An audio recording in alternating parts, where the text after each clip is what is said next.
¿sí? Porque es una víscera sólida. ¿Ya? Es la víscera más pesada, ¿sí? Pesa más o menos 1 kilo, 1,5 kilos, 1,600 kilos. ¿Sí?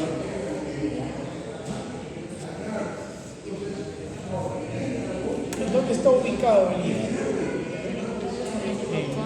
Sí, ocupa la mayor parte de lo que vendría a ser la topografía que hemos visto nosotros. Ocupa la mayor parte del hipocondrio derecho. ¿Sí? Está claro entonces que, a ver, a estas alturas creo que ya se habrán dado cuenta que hay algunas vísceras del abdomen que también están cubiertas por las costillas, ¿no es cierto? El hígado, por ejemplo, es una víscera abdominal, sí, porque está en el abdomen, pero está cubierta por, ¿no? Por las costillas, ¿no es cierto? El vaso también está cubierto por las costillas. Gran parte del estómago también está cubierto por las costillas. ¿Sí? Entonces, en la práctica clínica, ¿no? Es un órgano tóraco-abdominal al final. ¿Y eso qué importancia tiene?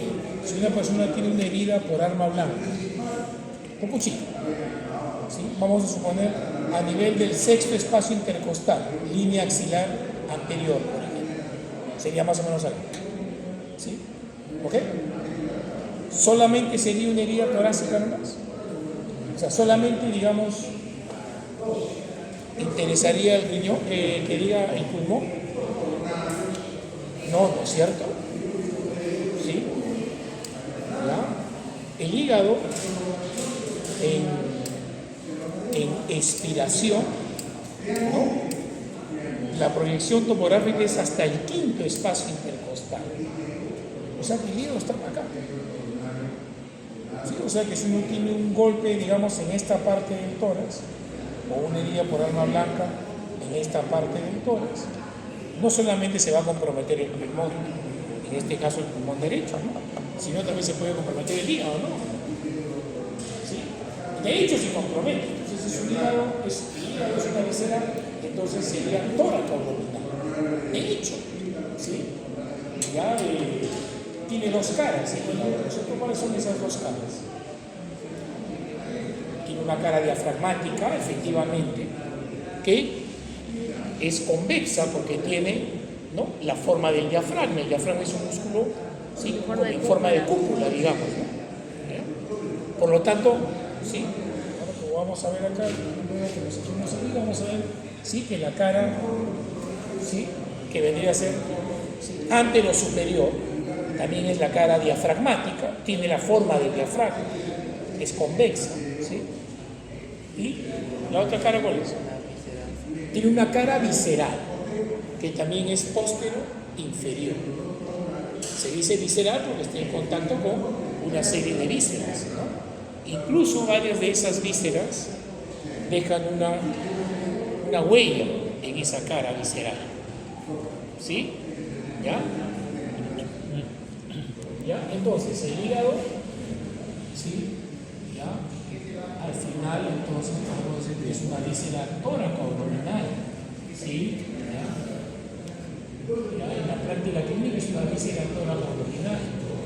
Ya dijimos que si el diafragma es el principal músculo respiratorio, con cada movimiento de inspiración y expiración, el hígado asciende y desciende junto con el diafragma, ¿no es cierto?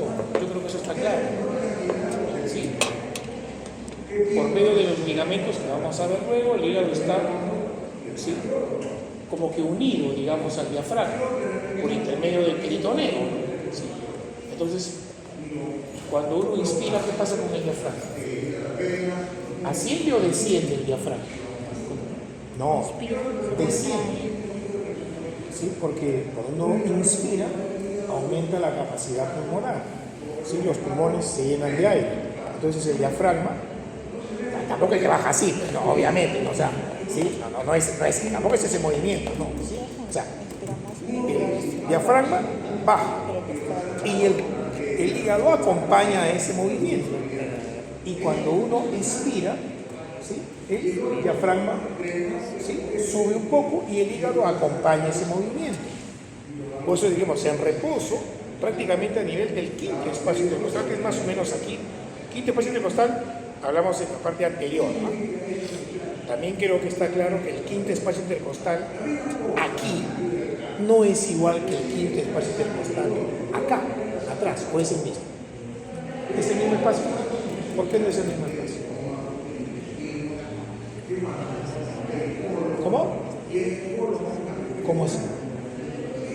¿Cómo así? Repito, el nivel del quinto espacio aquí es igual que el quinto espacio de acá.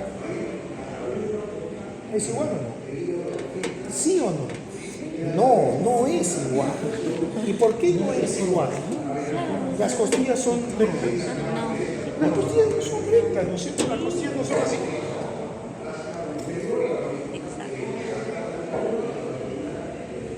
¿No es cierto o no? ¿Sí? Entonces, el quinto espacio intercostal anterior, ¿sí?, que vendría a ser aquí, no es si trazamos una línea, digamos, horizontal, esa línea horizontal no va a caer en el quinto espacio atrás, no. Atrás está más arriba del espacio, porque las costillas son oblicuas, no son rectas. Quizás la primera costilla y la segunda sean más o menos horizontales, pero a medida que se va descendiendo, las costillas, ¿sí?, son oblicuas. Entonces, está claro que el espacio de aquí no es igual que el de acá. El quinto espacio está mucho más arriba que acá. Entonces, cuando yo digo quinto espacio, me refiero anterior, ¿sí? Hasta ahí asciende el hígado. De hecho, el borde inferior del hígado, que se llama también, ¿sí?, borde inferior del hígado, se corresponde con qué cosa. ¿Con qué se corresponde? Con el reborde costal, ¿no es cierto? No, en condiciones normales, ¿sí?, ¿ya?, y con una respiración, digamos, tranquila, ¿sí?, el hígado nunca desciende más allá del reborde costal, nunca, en condiciones normales. Si el hígado se palpa por debajo del reborde costal, ¿sí?, siempre, acuérdense que les he mencionado yo de cómo se examina o cómo se evalúa el abdomen en la clínica. ¿Sí? Se evalúa el decúbito dorsal, ¿no es cierto? Se estudia así como la posición anatómica, pero la evaluación se hace en decúbito dorsal. Entonces, el hígado nunca, en condiciones normales, nunca sobrepasa el reborde costal, de hecho.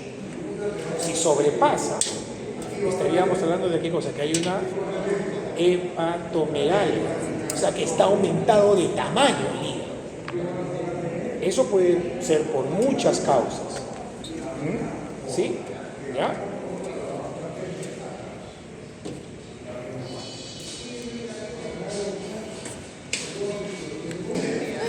Ya dijimos que tiene dos caras, una cara diafragmática, una cara visceral. ¿Sí? La cara diafragmática es convexa, ¿sí? No hay mucho que decir de esa cara, es lisa, ¿sí? Sin embargo, la cara visceral es un poco más complicada, como vamos a ver luego, ¿sí? ¿Qué color tiene el hígado? Más o menos es de color rojo vinoso, ese es el color normal, ¿sí? Es el color normal del hígado. Como han mencionado también ya, el hígado tiene múltiples funciones, múltiples. De hecho, el hígado es un órgano indispensable, ¿sí? ¿Ya? Dentro de las funciones que tiene, ¿ya?, todas son importantes. Tendríamos que decir, a ver, cuando uno no come proteína, no come carbohidratos ni come lípidos. ¿Qué cosa come? Bistec, arroz, eso no. Nosotros no come arroz chaufa. Ya comes un pan con pollo. ¿Qué cosa hace el proceso digestivo? Hay un proceso de digestión, ¿no es cierto? ¿Qué hace ese proceso digestivo? ¿qué ocurre en el intestino delgado? Bueno, desde la saliva, porque acuérdense que la saliva en la boca comienza la digestión, ¿cierto? ¿No? Por medio de la milasa salival, ¿no? Bueno, entonces durante el tubo digestivo, ¿qué ocurre? Las enzimas, ¿qué hacen? ¿No? Degradan y entonces ahí es donde finalmente, ¿qué cosa va a pasar? Al momento que llega al intestino y que se va a absorber en el intestino delgado, ¿sí? Ahí, ¿qué cosa va a absorber el intestino delgado? No va a absorber arroz, ¿sí? No va a absorber, ¿no?, pan con pollo, no. Va a absorber ahí sí carbohidratos, ¿sí?, lípidos y proteínas, ¿no es cierto? ¿Sí? Entonces lo que hace el hígado posteriormente es, ¿no?, la sangre del tubo digestivo le llega al hígado por medio de qué estructura. La sangre que procede del tubo digestivo, porque a ver, cuando el intestino delgado absorbe los nutrientes, ¿a dónde pasan? Pasan a la sangre, ¿no es cierto? Y luego van al hígado. ¿Por medio de qué estructura llegan al hígado? No, por la arteria hepática no. ¿Qué vena? La vena porta, así es. ¿Sí? Por medio de la vena porta. ¿Ah? Vena porta.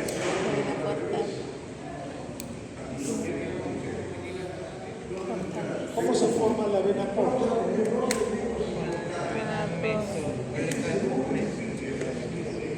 ¿Cómo se forma la vena porta? Por la vena mesentérica superior y por la esplénica. Por la vena esplénica. La vena porta se forma de la unión de la vena mesentérica superior,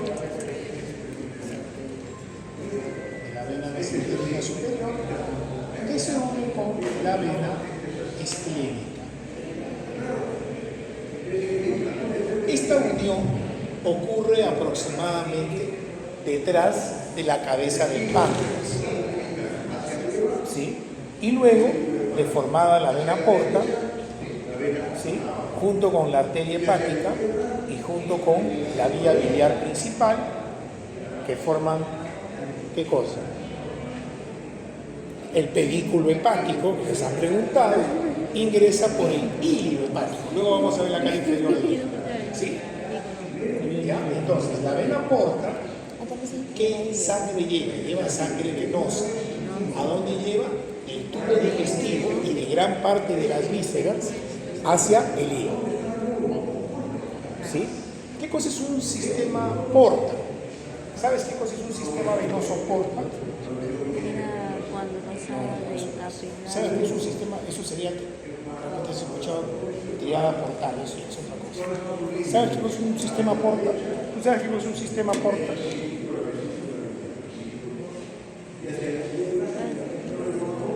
Normalmente, ¿cómo se forman las venas? ¿Cómo se forma una vena? ¿Cómo es la circulación normalmente? Hay una arteria, ¿sí?, ¿no? La arteria aorta se divide en múltiples arterias. Finalmente, ¿qué cosa hay? Capilares, ¿no?, arteriales. Y luego se forman, ¿qué? Capilares venosos. ¿Qué se forma luego? Se forman venas. ¿Y las venas desembocan en dónde? En la aurícula derecha. ¿No es cierto? Entonces, una vena nace de capilares y termina en el corazón. ¿La vena porta le pasa eso? No. La vena porta no hace eso. ¿Sí?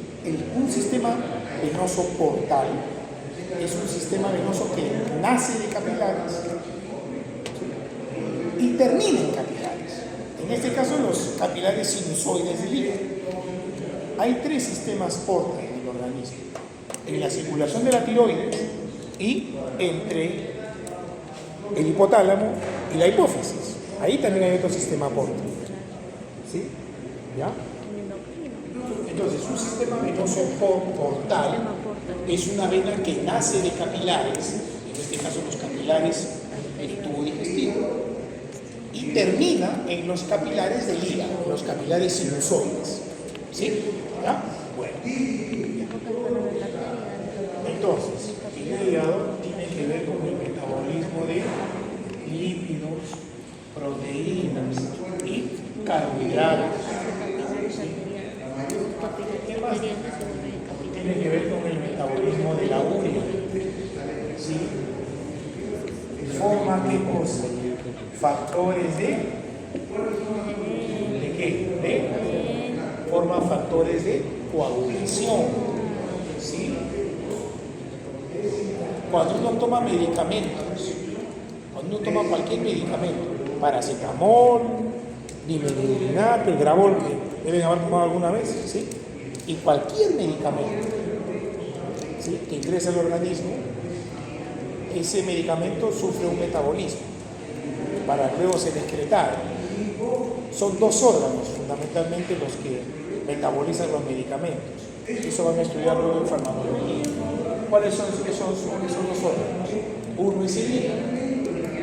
¿Y el otro cuál es? El riñón. Exacto. ¿Sí?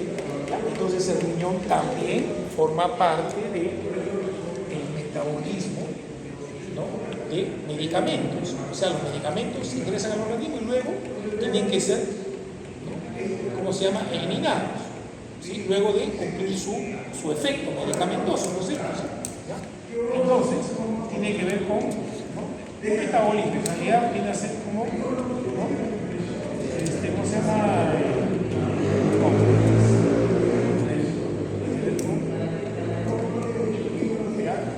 La descomposición de los medicamentos. ¿Qué más? Conjuga la bilirrubina. La bilirrubina. Forma bilis. Sí. El hígado forma bilis. El hígado es el que fabrica la bilis. La vesícula no fabrica la bilis, la almacena y la concentra, pero no la fabrica. Podrán creer que sus compañeros de sexto año de medicina, que hacen internado en el hospital, por ejemplo, muchos de ellos tú les preguntas, porque ahí ya se habla de la patología, porque se supone que están en el séptimo año, ¿no es cierto? Porque el internado es séptimo año. Te preguntas quién forma la bilis y más de uno te dice la vesícula. En séptimo año me dice. Así que me dice ahora. ¿Sí? Les estoy diciendo. Quien forma la bilis es el hígado, no la vesícula. La vesícula no solo almacena, concentra la bilis también. ¿Sí? ¿Ya? ¿Qué más hace el hígado? Sí, a ver. Patrón de coagulación,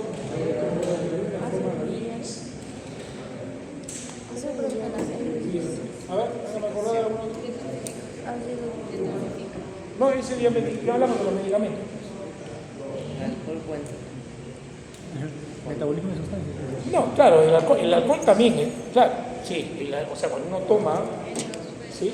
Ya, cuando uno toma bebidas alcohólicas, es el hígado el que se encarga del metabolismo del alcohol, para que no se acumule. Pero ¿cuál es el problema? Que el hígado tiene un límite, tiene una tasa para poder metabolizar el alcohol. ¿Qué cosa ocurre? Que si esa tasa es, digamos, o sea, es sobrepasada por la cantidad de alcohol que uno toma, ¿qué cosa va a pasar? Borracho, no sé qué, ¿no? Va a aumentar la concentración de alcohol en la sangre porque se ha, digamos, ¿no?, llenado la capacidad de metabolismo que tiene el hígado, y entonces va a empezar a haber lo que se llama embriaguez. Ese es el término médico. Borracho sería el término coloquial, ¿no es cierto? ¿Sí? ¿Ya? Entonces ahí viene, ¿no? ¿Por qué es que hay gente que toma una copita y ya está borracho?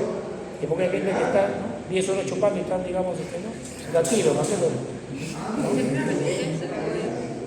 ¿A qué crees que se debe? ¿A qué crees que se debe? ¿Porque toma el paviento? Porque el paviento la venden así, ¿no es cierto? No la venden para la resaca. No sirve, por supuesto, para la resaca, obviamente. Así lo ven, no sirve para nada. cuando ya te vayas estudiando vas a ver que Epavionta es vitamina B. ¿Por qué no recetan? ¿Quién receta? ¿Quién te receta? ¿El farmacéutico receta? Sí, hay un estudiante para realmente el hígado. El que receta es el médico. Nosotros no. Entonces, yo no digo que no haya un médico que recete Epavionta. Ahora, si tú piensas, supongo, ejercer bien la medicina, ¿sí? Luego vas a ver que la Epavionta lo que tiene es vitamina B, B1, B6, B2. ¿Sí? Entonces, ¿para qué se usa? ¿Sí? Por ejemplo, para la anemia megaloblástica, para eso se usa. La anemia megaloblástica es una condición en donde hay anemia porque no se puede absorber vitamina B12. ¿Sí? La vitamina B12 se absorbe en el hígado. Ya está. ¿Sí? Entonces, cuando hay ese tipo de anemia, por gastritis atrófica, por ejemplo, porque no hay factor intrínseco, luego lo van a entender mejor, esa persona va a tener un tipo de anemia que se llama megaloblástica. ¿Por qué? Porque no puede absorber bien la vitamina B12. Ahí se usa la Epavionta. Es el único uso real que tiene. No tiene otro uso real. Que lo recete, no, bueno, esa es otra cosa. Si hay un médico que lo receta creyendo que efectivamente es para el hígado, esa es otra cosa. Ahora, si es el dueño de la farmacia que te lo vende, bueno, pues ya te imaginas, ¿no? Cuál es el negocio, ¿no? ¿Ya? Pero no sirve para eso. ¿Sí? Ya, por si acaso. Lo puedes leer si deseas, ¿no? En el libro de farmacología. ¿Qué cosa es Epavionta? Es vitamina B. Y la vitamina B no ayuda a que te emborraches menos o más. No tiene que ver con eso. ¿Saben con qué tiene que ver? Acabo de mencionarles que los hepatocitos metabolizan el alcohol. Pero resulta que hay una tasa. Cuando se sobrepasa la tasa metabólica, se comienza a acumular el alcohol. Pues resulta que hay personas que metabolizan mejor el alcohol que otras. ¿Qué significa eso? Que hay personas que con muy poco alcohol, o sea, toman, por ejemplo, una copita, no sé, un pisco sour, por ejemplo, supóngase, y ya se sienten mal, dolor de cabeza, se sienten mal. ¿No? Sí, pues de hecho, y hay gente que toma 4 y está muy bien. ¿Por qué la diferencia? Porque simplemente esa otra persona tiene una tasa metabólica mayor del alcohol. Y moverse Por eso. se metaboliza más rápido ayuda. Claro, si el hígado tiene una tasa metabólica mayor y metaboliza más rápidamente el alcohol, evita que se acumule. Porque lo que causa el embriaguez, ¿qué cosa es? El acúmulo de alcohol en la sangre. ¿No es cierto? No, si se sobrepasa la tasa que tiene el hepatocito para metabolizar alcohol, se va a acumular en la sangre. Los orientales parece que genéticamente tienen... ¿Alguna vez han visto un chino borracho? No, realmente un chino borracho, más chino borracho. Chino que, o sea, que te gusta fumar, sí, eso es otra cosa. ¿Sí? No, pero hablo, cuando digo chino, no digo chino, pues no, o sea, no digo chino peruano, chino peruano pues ya, o sea, ya es... O sea, a ver, vamos a decir, o sea, cuando acá ya estamos hablando de que hay pues una, digamos, hay un cruce de razas. Estoy hablando del chino de China, digamos, ¿ya? O el japonés de Japón, digamos, ¿ok? Parece que por una cuestión genética, los orientales tienen muy poca tolerancia al alcohol, de verdad, y entonces apenas les das un poquito de alcohol, o toman un poco de alcohol, hombres, vamos, mujeres, ya se sienten muy mal, rojo, o sea, que están muy mal, por eso que evitan a veces tomar alcohol, y hay gente que uno la ve que está toneando toda la noche, y está entera, como se dice, es por eso, no es porque sea más o menos que el otro, no tiene que ver con eso, y tampoco tiene que ver con que haya tomado el mayor. No tiene nada que ver con eso. ¿Sí? No genera resistencia. No tiene que ver con eso. Tiene que ver básicamente con la tasa metabólica. O sea, no es que porque uno toma más se acostumbra a alcohol tampoco. Lo que va a ocurrir es que si uno toma muy seguido, ¿sí? El hígado se va a dañar y va a haber un tipo de cirrosis. Porque, a ver, la cirrosis es una enfermedad en donde el hígado, ¿cómo se llama?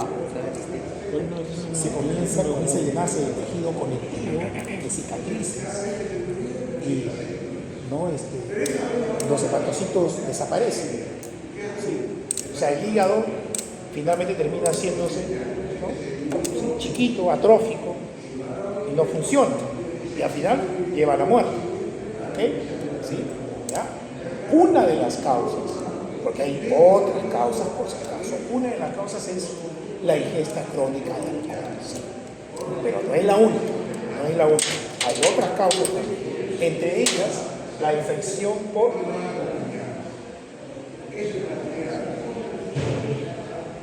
hepatitis B. De hecho, es mucho más común la cirrosis por infección crónica, por hepatitis B, que por trago, por si acaso. Es mucho más común por infección por hepatitis B que por cirrosis. ¿No? Que por hígado, que por alcohol, perdón. ¿Sí? Bueno.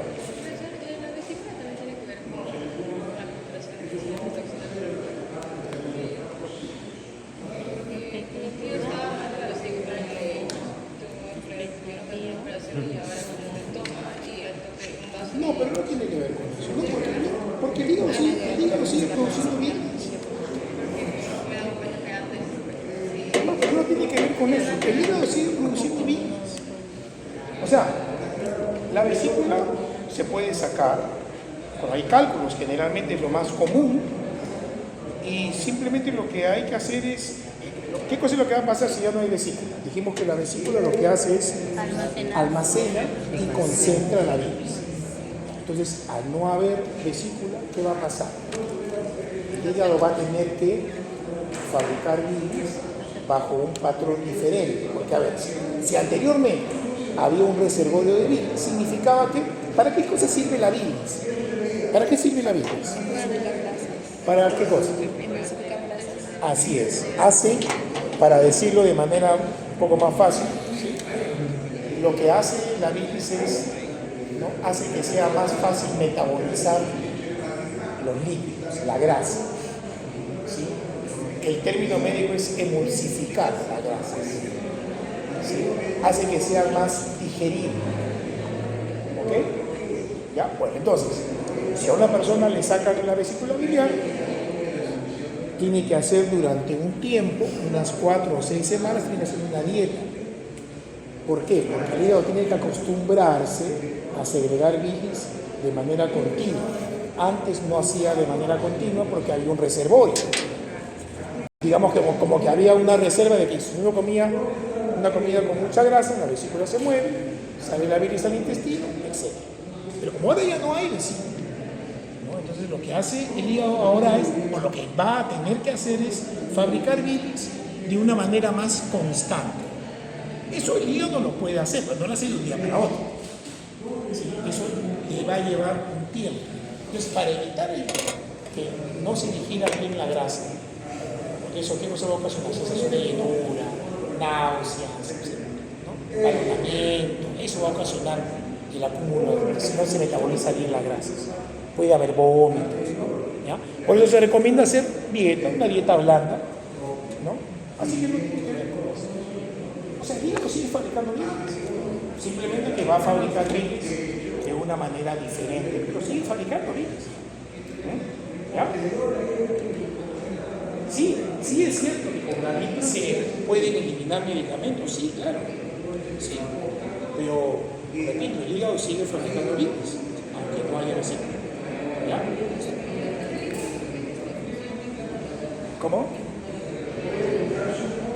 Tiene el hígado unas células que se llaman células de Kupffer, ¿sí? Que sí forman parte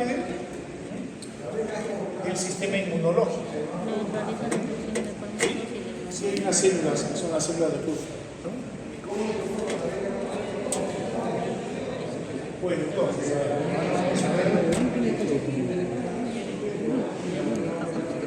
el hígado es una víscera supramesocólica, ¿no es cierto?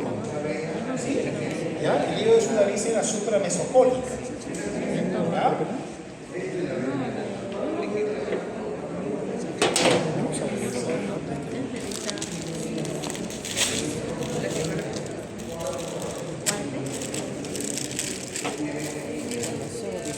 Cuando yo era más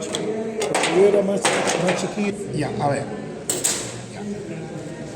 Esta sería más o menos la posición del hígado. Esta entonces viene a ser la cara, lo que sería la cara diafragmática o antero superior, ¿sí?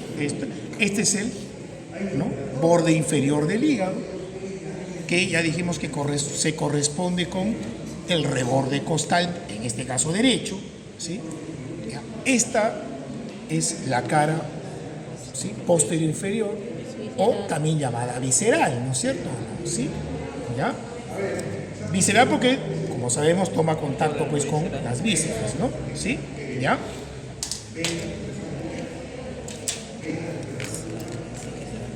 Como pueden ver, hay varios surcos, ¿sí? ¿Ya? Hay un surco en H, vendría a ser así, ¿ok? ¿Ya? A ver, ¿sí? ¿Ya? O sea, acá está un surco, aquí está el otro surco y acá está el surco transverso, ¿sí? ¿Ya? Este sería entonces el longitudinal izquierdo, longitudinal derecho y el surco transverso. Este surco transverso, ¿sí?, se corresponde con una zona que se llama ilio hepático. Ilio con H. ¿Ya? Ilio hepático. ¿Sí? ¿Ya?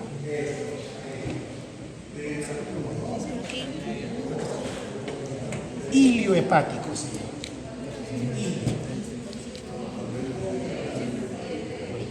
¿Ya? Entonces, el surco transverso, que es esta zona de aquí, ¿no? ¿Ya? En este surco está el ilio hepático. ¿Qué cosa entra por ahí? El pedículo hepático, que luego vamos a ver cómo está formado. El pedículo hepático, ¿sí? Luego tenemos, esto es así, ¿sí? Este sería el surco del ligamento redondo, este es el surco venoso de Arancio, este es el lecho de la vesícula biliar y aquí está la vena cava inferior, ¿sí? La vena cava inferior, ¿ya? Ese sería el surco en H. Tradicionalmente al hígado se le dividía en, ¿no?, un lóbulo derecho que es bastante más grande que el lóbulo izquierdo, ¿ya? Pero ese concepto que está basado en un concepto puramente anatómico, ¿sí?, cuya división aquí viene siendo el llamado ligamento falciforme, así se llama, ¿sí? En realidad, esa división anatómica ya no se usa. Se usa ahora la división en los 8 segmentos, que deben haber dicho en la teoría, ¿no es cierto? ¿Sí? Los 8 segmentos tienen que ver básicamente por la división de las ramas que tiene la vena porta y por el drenaje venoso hacia las venas suprahepáticas, ¿sí? Ya son 3 venas suprahepáticas, ¿no es cierto? La vena suprahepática derecha, la suprahepática media y la suprahepática izquierda. ¿Dónde van a desembocar esas venas suprahepáticas?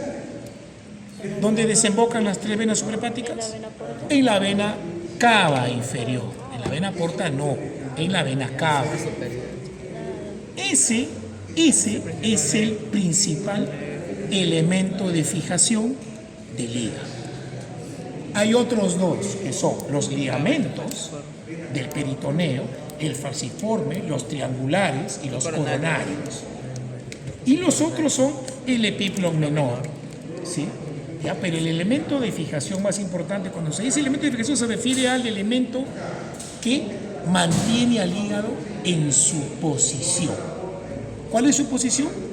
El hipocondrio derecho, ¿no es cierto? ¿No? Esa es su posición. ¿Ya? ¿Por qué no se cae el hígado, digamos? A ver. O sea, ¿por qué no? Se llama tosis hepática. P-O-S-I-S. Tosis. ¿Por qué no se cae el hígado? Porque tiene elementos de fijación. El más importante es el hecho de que las venas suprahepáticas desemboquen en la vena cava. Entonces es el pedículo venoso el que lo sostiene. ¿Qué significa eso? Que yo puedo cortar los ligamentos, los triangulares, los coronarios, los corto todos, ¿sí? Corto todos los ligamentos y el hígado sigue exactamente en su posición. No le va a pasar nada. ¿Sí? ¿Ya?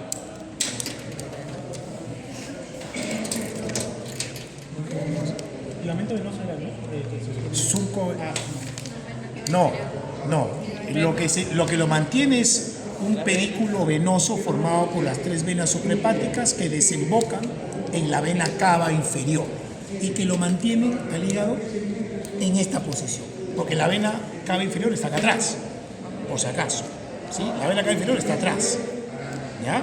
¿Sí? Entonces es como si el hígado estuviera, digamos, suspendido de la vena cava gracias a las venas suprahepáticas. ¿Ok? ¿Ya? Bueno.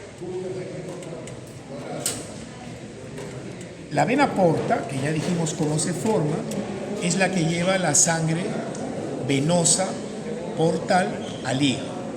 ¿Sí? Eso es más o menos el 80% del riego sanguíneo del hígado. El otro 20%, ¿quién lo da? La arteria hepática, que como ya vimos, ¿rama de quién es la arteria hepática? En este caso, hepática propia sería, viene de la hepática común, ¿no es cierto? ¿Y de dónde venía la hepática común? ¿Era rama de dónde?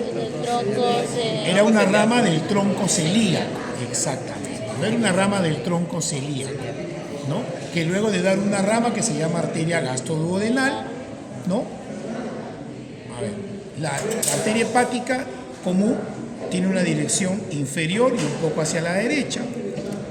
Apenas da la arteria gastroduodenal, la arteria se curva, ¿sí?, hacia la derecha y hacia arriba para entrar al hígado. ¿Sí? ¿Ya?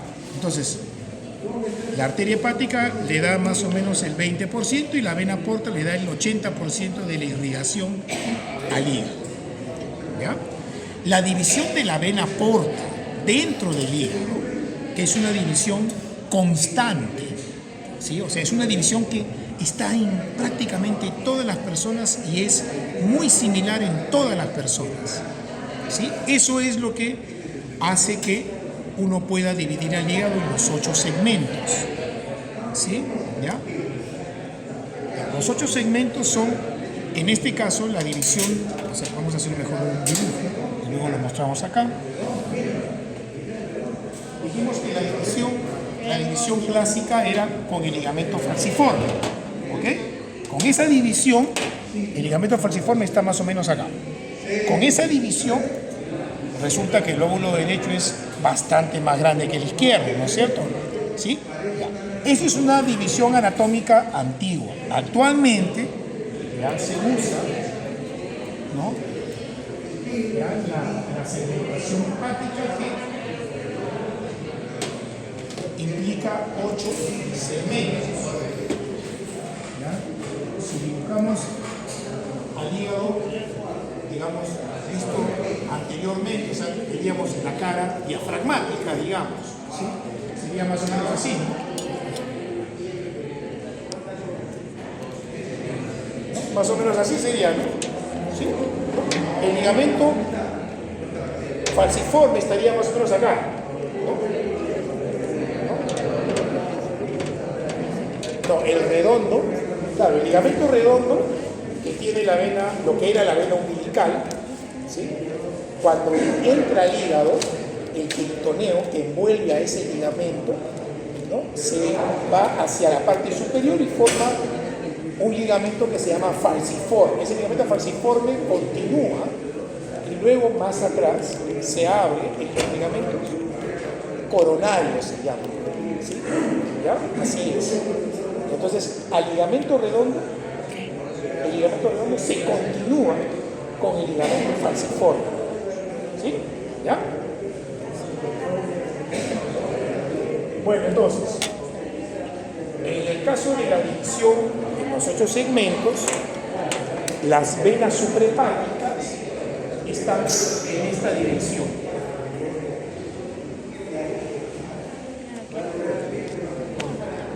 ¿Sí? Suprahepática derecha, media, izquierda. ¿Ok? ¿Sí? Luego las venas suprahepáticas desembocan, ya dijimos, en la vena cava inferior. Entonces, para los 8 segmentos vamos a trazar una línea imaginaria que va a pasar por el borde derecho de la vena suprahepática media. Eso corresponde más o menos, aquí se ha dibujado acá. ¿Sí? Ya así ya no resulta entonces el hígado derecho. O sea, ya no hay tanta diferencia entre el derecho y el izquierdo, ¿no? Ahí ya más o menos, acá está, bueno, este hígado está con formol, pues acá, ¿no? O sea, no es la, además acá falta un pedazo, ¿no? Un pedacito, bueno, pero más o menos por acá es, ¿ok? ¿Sí? ¿Ya? Estas serían las venas suprahepáticas. Ahora vamos a ver ahí. ¿Sí? No, esas no son las venas, las venas suprahepáticas son estas, Ah, son esas. estas. Esto que está acá es la vena porta, Ah, la vena porta. estas son las venas suprahepáticas. Ah, y esta. ¿Sí? ¿Ya? Gracias. Bueno, entonces, si trazamos una línea así y trazamos otras dos líneas que se siguen correspondiendo al borde de las venas suprahepáticas, vamos a tener 4 grandes segmentos, ¿no? Miren, ¿sí? 1, 2, 3, 4. Sería segmento lateral, medial, Anterior y posterior. ¿ok? Ahí hay 4. ¿Me siguen entonces hasta acá? Sí. ¿Ya? Entonces, se traza una línea que pasa por el borde derecho de lo que serían las venas suprahepáticas, ¿sí? Acá serían esta, ¿sí? Y esta, ¿ok? ¿Sí? Y tendríamos entonces un segmento lateral, un segmento medial, un segmento anterior y un segmento posterior, que aquí sería, ¿sí? ¿Ya? Segmento lateral, segmento medial, segmento anterior, segmento posterior. ¿Ok?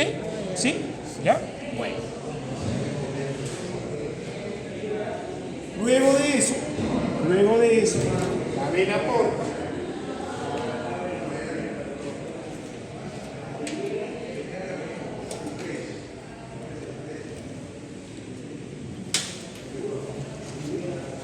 contribuye a que luego hayan 8 segmentos.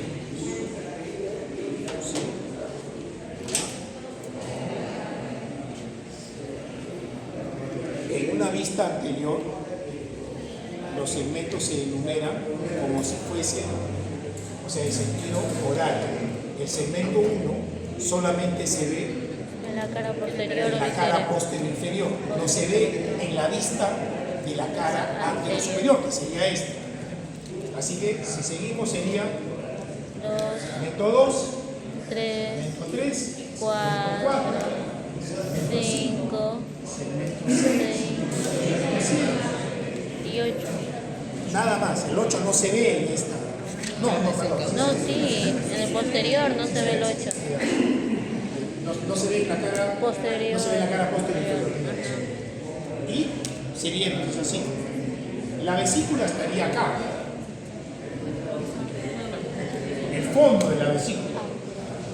De la vesícula biliar. ¿Sí? ¿Ya? Visto de la cara, visto en esta cara. Digamos que acá sería así, ¿no?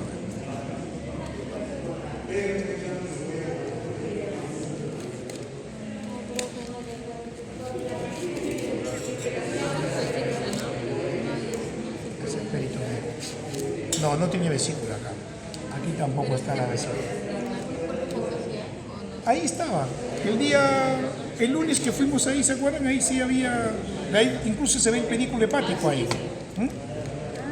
Ya, visto entonces en esta cara sería, bueno, uno es este.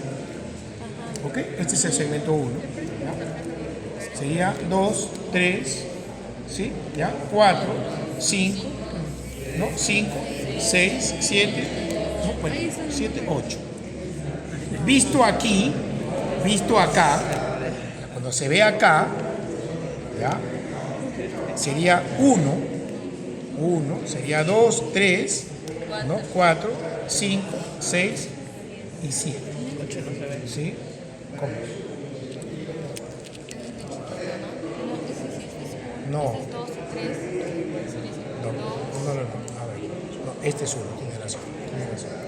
1, 2, 3, 4. Sí. Este es 1, no es este. Este. 1, 2, 3, 4. ¿Sí? ¿Ya? Acá sería, sí. 4, 5, 6, 7. ¿Sí? ¿Ya? Ya. En cuanto al hilio hepático,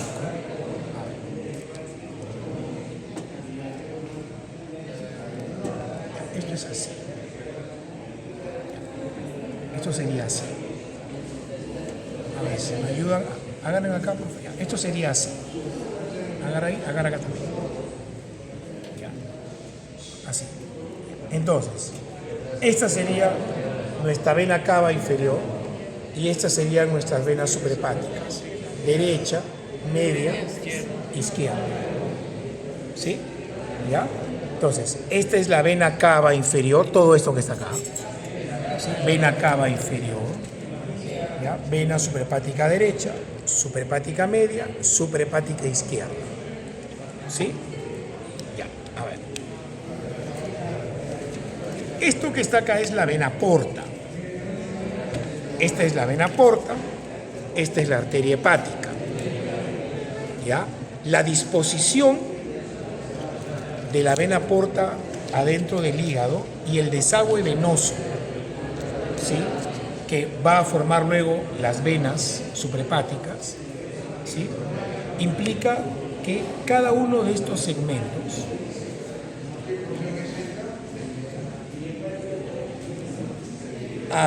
¿cómo se llama? Excepto el número 1, ¿ok? Excepto el segmento 1.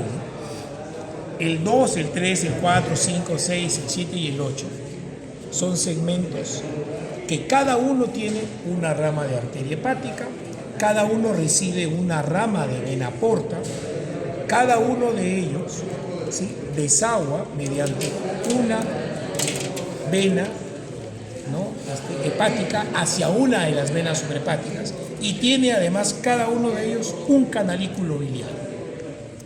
¿Sí? O sea que si yo agarro y saco un segmento del hígado, ese segmento tiene, ¿qué cosa? Una ramita de vena porta, una ramita de arteria hepática, tiene un conductillo biliar y tiene una ramita que va a desembocar en la vena suprahepática. Por eso es que cuando se hace trasplante hepático de padres a hijos, ¿sí?, lo que se hace es sacarle, que es un donante vivo, ¿no es cierto?, ¿no? ¿Sí? Se le saca segmentos al donante, no se le saca todo, no se puede sacar todo, ¿no es cierto? ¿Sí? Se le saca segmentos, porque puestos esos segmentos en el receptor, ¿sí?, simplemente se anastomosan las venas, los canalículos. ¿Sí? ¿Se entiende? Es como si fuese, o sea, eso permite hacer eso.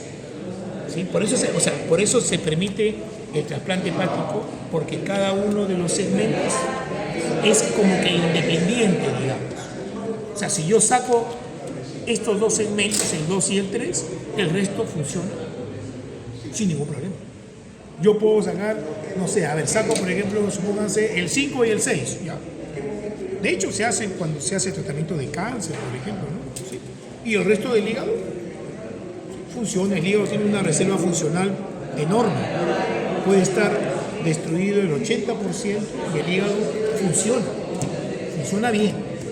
Recién comienzan a aparecer síntomas cuando está dañado más del 80% del hígado. ¿Ya? Ya. Claro, eso es la triada portal, en realidad. Lo que se llama triada portal es, ¿no?, la ramita de la vena porta, el canalículo biliar y el desagüe venoso hacia, ¿sí?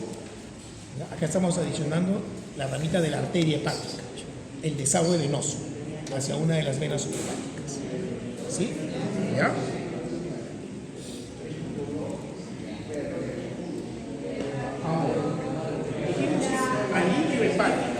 Dijimos que al hilio hepático,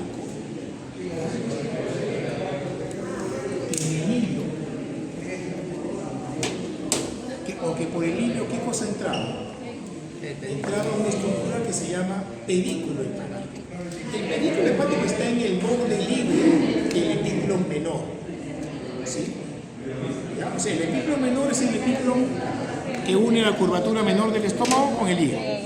Ya, en el borde libre, ¿sí? Que también en algún libro pueden encontrar como ligamento hepatoduodenal, porque así lo pueden encontrar, ese vendría a ser el borde libre. Ya, ahí, dentro de ese borde libre, está el pedículo hepático. Ahora, ¿cómo está formado el pedículo hepático? Los tres elementos más importantes son, esto es grande, pues acaso, la vena porta, que es el elemento más posterior del pedículo. ¿Okay? La vena porta. Delante de la vena, estamos en una vista anterior, pues acaso, ¿sí? Una vista, en esta vista. ¿Sí? Delante de la vena porta, delante y a la derecha, ¿sí? Delante de la vena porta y a la derecha está la vía biliar principal, El conducto hepático. que es, ¿no?, el hepático común, que cuando se une con el conducto cístico forman el conducto común. ¿Sí? Y a la izquierda del conducto de la vía biliar principal, ¿qué cosa tenemos? La arteria hepática propia. Hepática propia, ¿sí? Acá estaría la arteria hepática. ¿Okay? La arteria hepática luego se divide generalmente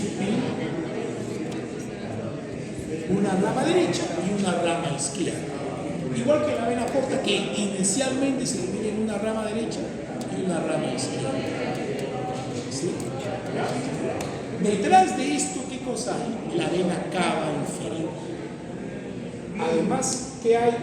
Además de esto, hay pues nervios, hay linfáticos, etc. Pero los elementos más importantes serían estos tres. Entonces, la vena porta, que es el elemento más posterior, delante de la vena porta y a la derecha está la vía biliar principal y a la izquierda está la arteria hepática propia. ¿Ok? En cuanto a lo de la vesícula biliar, ¿sí? La vesícula biliar es un órgano, ¿no?, que tiene la forma como de una pera, mide en longitud aproximadamente un máximo de 7 centímetros, ¿sí? Tiene un conducto que se llama conducto cístico, que se va a unir a un conducto que viene del hígado que se llama hepático común. El hepático común resulta de qué cosa? De la unión del hepático izquierdo, del conducto hepático derecho y el conducto hepático izquierdo, que se forman de la unión de los conductos de los segmentos. ¿Sí? El segmento 1 es un segmento que puede, ¿sí?, tener uno o más conductillos biliares, puede tener una o más ramas de vena porta y puede desembocar en cualquiera de las venas subhepáticas. Es un segmento especial, digamos. ¿Ok? Salvo eso, el 2, el 3 y el 4 drenan, ¿sí?, o mejor dicho, reciben sangre de la rama izquierda de la vena porta. 5, 6, 7 y 8 reciben sangre de la rama derecha de la vena porta. ¿Sí? ¿Ya? Y el conducto cístico, así es como se forma, ¿qué cosa? el conducto colédoco. El conducto colédoco. El conducto colédoco mide el diámetro como máximo 7 milímetros, como máximo, ¿sí? Mide más o menos entre 10 y 12 centímetros de longitud, ¿sí?, en una vista anterior, y en el pedículo solamente se puede ver una de sus porciones, porque el conducto colédoco tiene, ¿cuántas porciones tiene? ¿Cuántas tiene? Colédoco, 4. Una porción supraduodenal duodenal, que es la que sería esta, ¿sí? Una supraduodenal, una retroduodenal, Intrapancreática intrapancreática, dentro de la cabeza del páncreas, y intraduodenal. ¿ya? Y la otra que es la intraduodenal. En la desembocadura del conducto colédoco, que está a nivel de la segunda porción del duodeno, existe, ¿qué cosa? Un esfínter. ¿Cómo se llama el esfínter? Tiene un nombre propio. Esfínter esfínter de Odo. Esta zona también se llama ampolla duodenal. A ese nivel, ¿sí? En ese nivel, si dibujamos la segunda porción del duodeno, ¿ya? A ver, el duodeno es así, ¿no? Tiene una primera porción, una segunda, una tercera y una cuarta porción.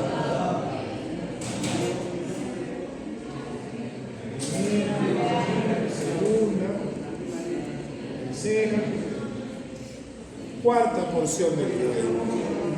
¿Sí? La ampolla duodenal, o sea, el lugar en donde desemboca la vía biliar, está más o menos aquí. ¿Sí? Lo que suele ser común es que desemboque ahí.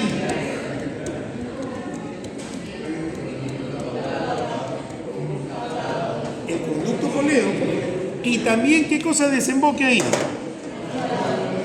El conducto de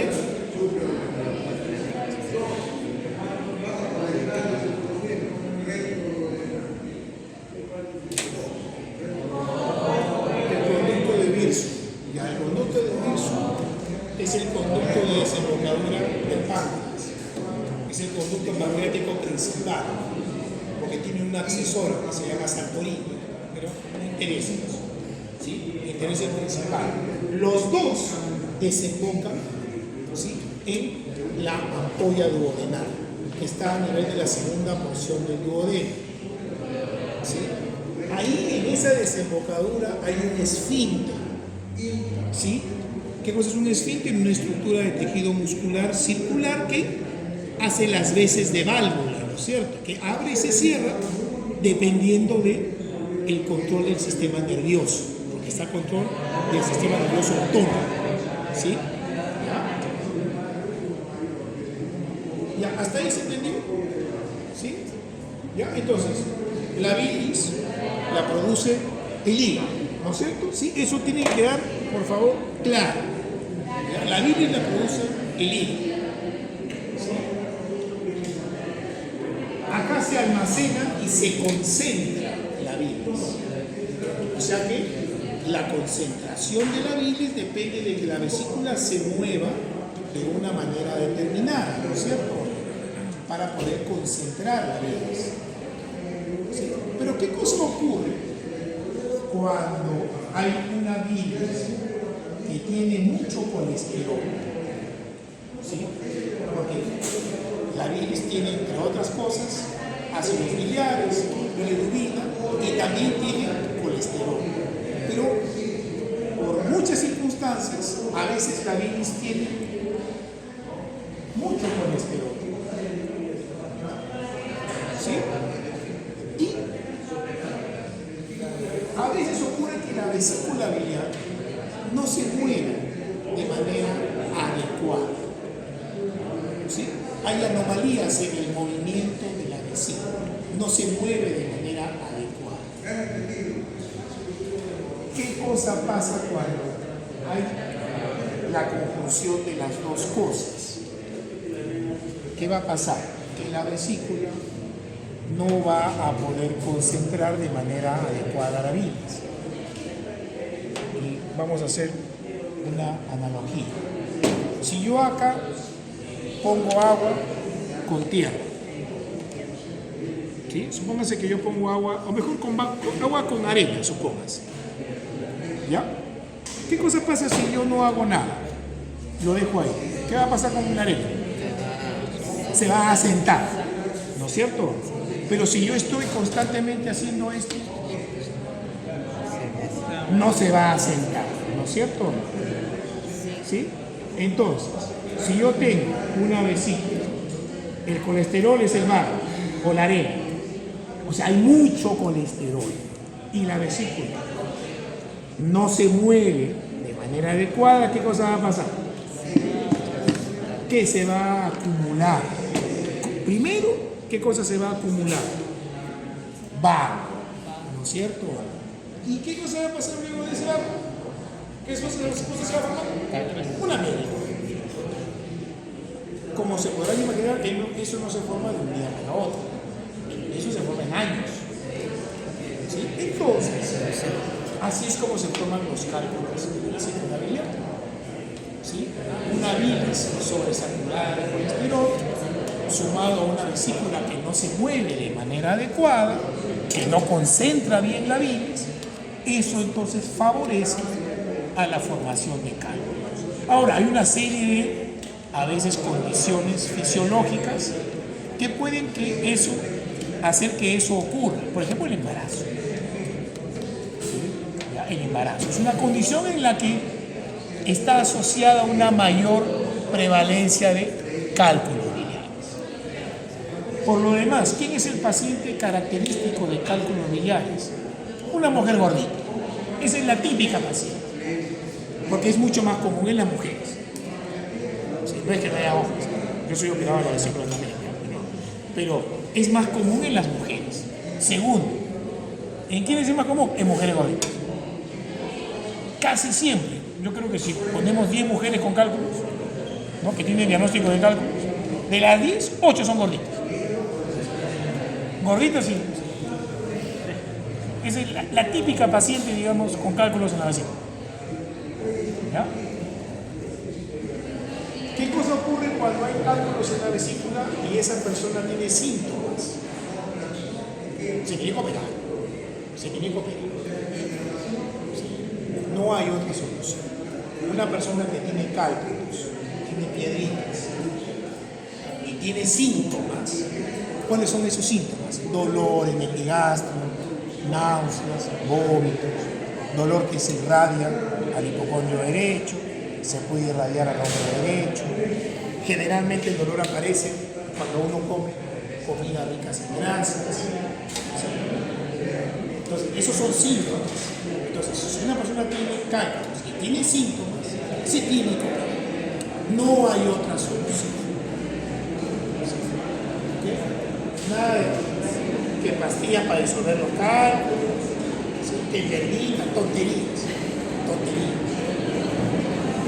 No sirve para nada. A estas alturas ya se ha visto que no sirve para nada.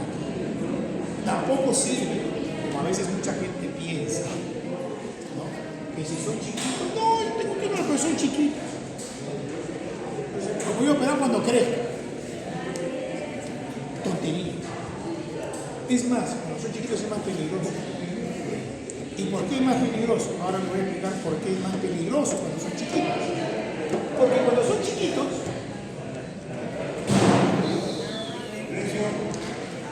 pueden migrar hacia la vía biliar principal. Y si migran acá, ¿qué cosa puede ocasionar acá? Una obstrucción. Y como la piedra es un cuerpo extraño, ¿qué cosa puede pasar? Una obstrucción grave que se llama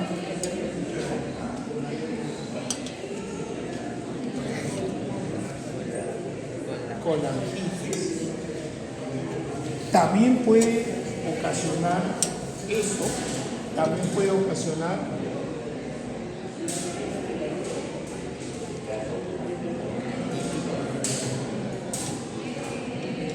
pancreatitis, por si acaso. Entonces, contrario a lo que cree mucha gente, ¿sí?, y a veces he podido corroborar, porque a veces los pacientes dicen, doctor, el médico de la posta me ha dicho que todavía no me tengo que operar porque soy chiquito, mi cálculo. ¿Sí? Y en ese caso es peor porque se lo ha dicho un médico. que se lo digan de la farmacia puede pasar, pero que se lo diga un médico, ya eso no puede ser, sin embargo existe. ¿Sí? Entonces,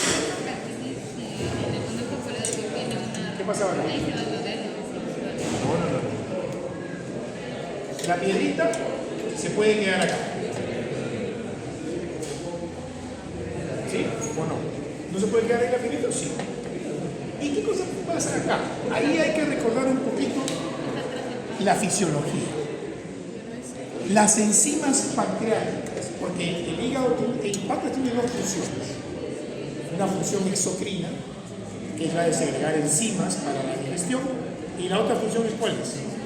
La función endocrina, ¿no es cierto? En donde se fabrica insulina y glucagón, ¿no es cierto? Bueno, somatostatina también. Perfecto. Hablemos de la función exocrina. ¿Cómo se segregan estas enzimas del páncreas? Esa es fisiología. ¿Cómo se segregan? De repente no les han enseñado todavía. Estas enzimas pancreáticas se segregan al tubo digestivo, a la luz del duodeno, de manera inactiva. O sea, se segregan inactivadas. Dentro de la luz del tubo digestivo se activan, ¿sí? Entre otras cosas, por la bilis. Y se van activando una por una, ¿sí? Es como una activación en cascada, eso les van a enseñar en fisiología, ¿sí? Se activan. Bueno, ¿qué cosa ocurre si hay una obstrucción a este nivel? Que las enzimas se pueden activar ¿dónde? Adentro del páncreas. Y si se activan adentro del páncreas, ¿qué va a pasar? Se va a inflamar el páncreas. Se va a destruir el páncreas. Eso es pancreatitis. La pancreatitis, por supuesto, puede ser leve, que es el 80% de los casos. Leve, pero puede ser pancreatitis grave. Sí, puede ser pancreatitis grave. La pancreatitis grave tiene casi 40% de mortalidad. Así que no es una enfermedad cualquiera. Y todo eso por el 60% de las causas de pancreatitis son por cálculos biliares. Pues es una pancreatitis biliar que se llama. Las otras, el otro 40% se divide. La segunda causa más frecuente, ¿cuál es? El trago, la ingesta aguda de alcohol. ¿Sí? O sea, que no es que yo chupo así, no me va a pasar nada. Mentira, no es así. El alcohol tiene efecto tóxico directo en el páncreas y puede, de hecho, ocasiona pancreatitis por alcohol. Y luego hay otra serie de causas: hipertrigliceridemia, traumáticas, virus, etc. Menos frecuentes. Pero las más comunes son la pancreatitis biliar y la pancreatitis por ingesta aguda de alcohol. Esas son las dos. Esas dos son más del 90% de pancreatitis. Entonces, sí. Hay una expresión, bueno, algo así como que si te revienta la vesícula. No, a lo que se refiere es que la vesícula tiene piedras. Puede haber una, puede haber 100, puede haber 300, puede haber 2, eso no interesa. Digamos que para los fines prácticos, ¿sí? No importa cuántas piedras haya ni de qué tamaño sea. Basta que haya y esa persona tenga síntomas para que se tenga que operar. ¿Ok? ¿Sí? ¿Ok? ¿Eso está claro? Sí. O sea, así es. ¿Sí? Ya, bueno. ¿Por qué se produce la colecistitis? Porque un cálculo obstruye acá. ¿Qué pasa si se obstruye el conducto cístico? ¿Qué cosa era el conducto cístico? Era el conducto de desembocadura de la vesícula. Aquí, ¿no? Entonces, ¿qué pasa si se obstruye acá? ¿Qué va a pasar con esto? Acá hay bilis dentro, ¿no? ¿Qué va a pasar? ¿Qué cosa creen que va a pasar? Piensen un poquito. No, porque no entra la bilis. No puede Acuérdense salir. que la bilis es de aquí. Pero lo que va a pasar con la vesícula es que ¿qué cosa va a pasar? ¿Cuál es la función de la vesícula? No es moverse, ¿sí? ¿ya? Para que salga la bilis hacia la vía biliar y concentrar la bilis. ¿No es cierto o no? Porque esa es la función. La vesícula se mueve, uno come una comida con grasa especialmente y la vesícula se mueve. La bilis pasa al duodeno y aquí ayuda a la digestión. ¿Sí? Perfecto. Pero ¿qué pasa si hay un cálculo? Entonces la vesícula se va a comenzar a mover, pero no puede salir. ¿Y qué cosa hace un órgano hueco cuando hay algo que obstruye? Se comienza a mover fuerte, tratando de ¿qué? De vencer el obstáculo. Eso es lo que ocasiona el dolor. Sí, eso es lo que ocasiona el dolor, tipo cólico. Eso es fisiopatología básica. Eso es fisiopatología básica.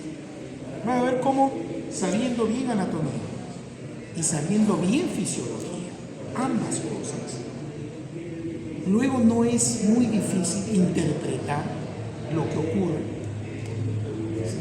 Cuando hay algo como esto, por ejemplo. ¿Sí? Estoy simplemente, ¿no? Con esto, ¿qué cosa estoy haciendo? Estoy simplemente interpretando lo que hace la vesícula. ¿Cuál es su función? Ya dijimos. ¿Y qué cosa pasa si está obstruido?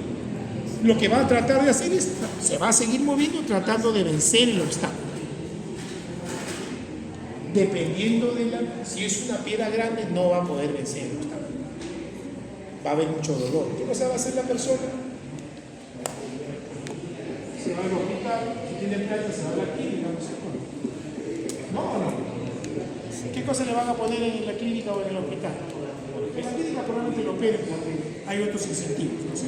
O sea, la van a operar inmediatamente. Esa es otra cosa. Pero normalmente, ¿qué cosa le van a poner? Buscapina. O Plidam. De repente han escuchado alguno de los dos. ¿Sí?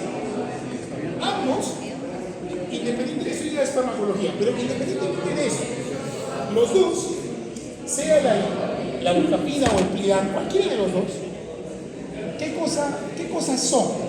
Son antiespasmódicos. Eso es lo que son.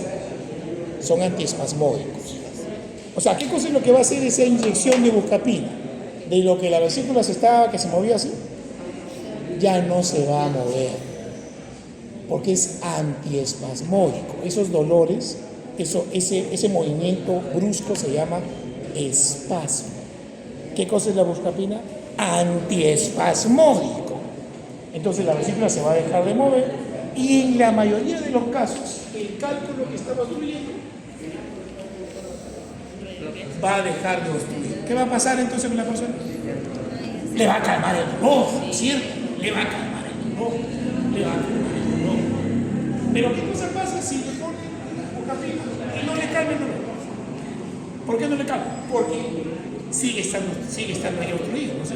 Entonces, a las 10 de la noche le pone una buscapina, le calma un poquito, se va a su casa, a las 7 de la mañana del día siguiente, nuevamente viene la señora gordita, ¿no? Porque es la típica, con el mismo dolor.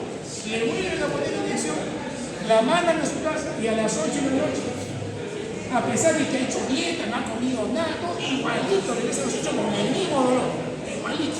Le vuelven a poner buscapina, le vuelven a calmar un poco, la mandan a su casa y nuevamente a las 6 de la mañana del día siguiente regresa la señora con lo mismo. ¿Pero cuántos días va? 2 días. Ya en ese momento quedó claro que esa piedra no se va a salir, ¿no es cierto? Ya eso no va a pasar. ¿Sí? ¿Eso qué cosa se llama? Se llama colecistitis. ¿Por qué? Porque acá va a haber ya inflamación. ¿Sí? Va a haber inflamación de la mucosa de la vesícula. El cálculo es un cuerpo extraño, ¿no es cierto? Porque es un cuerpo extraño. Entonces, ¿qué cosa va a haber? Va a haber proliferación bacteriana. ¿Sí? Entonces va a haber una colecistitis. ¿Sí? Si no se opera, ¿qué cosa puede pasar?